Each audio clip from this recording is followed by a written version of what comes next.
military brat from everywhere. But I come to Augusta, Georgia as my home. AUG. I come to Augusta, Georgia as my home. I've lived in Germany, New York, Panama, and How was your childhood growing up in Augusta? growing up in Augusta, it was okay. I mean, actually, that's pretty much. I guess that's kind of where everything started at. Well, not really, but um, it was just nothing to do. The only thing to do that really there was get in trouble. Or either you were banging, either you were selling something, or you were just getting messed up. So, who were your early influences? My early influences, my dad, he loved me when I was young. So my stepdad around, but he was always working hard. So pretty much uh, video games and comic books, man. That's it. I look up to superheroes. I try to structure my righteousness or my sense of justice.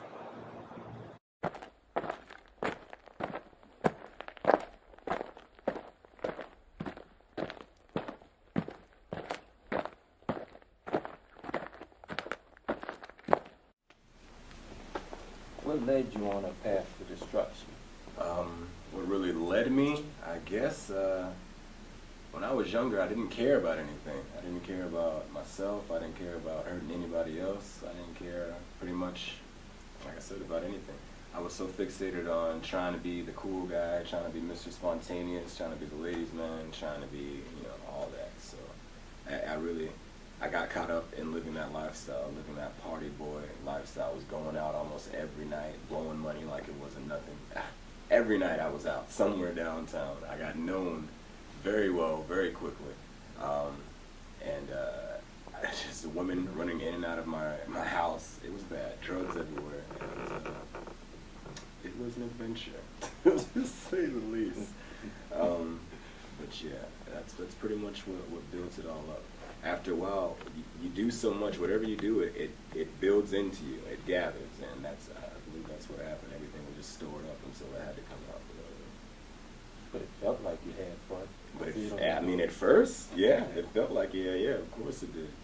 Everybody likes, a little bit of trouble. There's always that taboo. Everyone, yeah, exactly.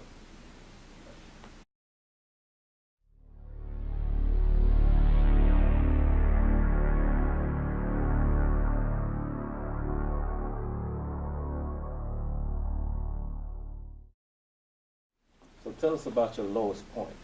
My lowest point. Well, there's a few of them. There's a lot. But the lowest point that I guess made me change and made me really get my life around is I had a demon in me, and it was real bad. I was sitting at home, I was doing drugs, lots of weed, lots of spice, lots of X, and I was just popping them and shaking them and shutting them on down. And next thing I know, I just felt something come over me, and my brother, he was nervous. My brother, he's a pastor, and he was nervous, and he ran me. He got all his phone. He called all his friends. He called all his preacher, his other best friend who was another preacher, and he had them all on the phone. They spoke in tongues and they prayed over me. And I tried to read the Bible, and I couldn't. Every time I tried to read it, I'd start barking. I started just barking. I couldn't control it at all, and I was going crazy. And my brother, he would ask me what my name was, and I couldn't tell him at all. Like every time, it was like I was being trapped inside of my body, watching everything go on. But it was crazy. But eventually, I ended up blacking out. But I woke up the next day, and I was just sore, and I just out of breath. But I could still have flashes of what was going on. And that day, I knew that I was supposed to die that night. And if it wasn't for God, everything, I would have been dead. So after that, I slowly started gathering the pieces. Just that whole experience let me know that there's something more for me to do besides go out and party and drink and all that jazz. So that was probably the down, the worst moment, being used like that, not feeling completely out of control, basically. So So what did you do from that point on? from that point on, went to church. I started reading my Bible more and more. I just stopped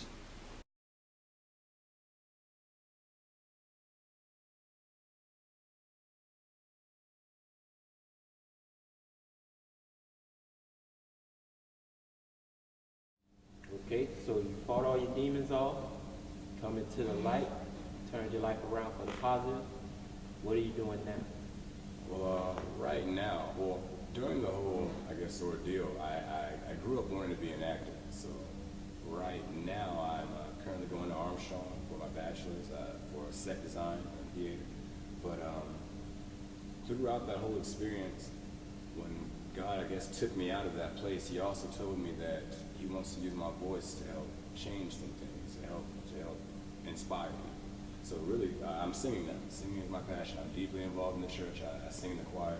I'm writing a few songs. I stay writing songs. I'm just trying to be as positive, completely be the opposite of that guy of what I once was. I'm not trying to walk that same path. But yeah, that's pretty much it.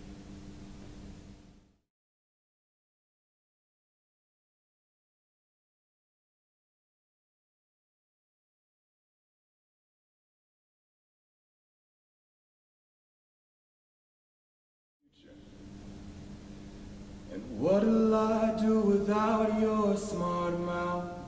Drawing me in and you kicking me out. You got my head spinning, no kidding. I can't pin you down. And what's going on in that beautiful mind? I'm on your magical mystery ride. And I'm so dizzy, don't know what hit me, but I'll be alright. My head's underwater,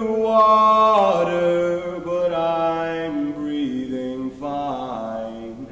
And you're going insane and I lost my mind. 'Cause all of me loves all of you, and all your curves and all your edges and all your perfect imperfections, and give your all to me.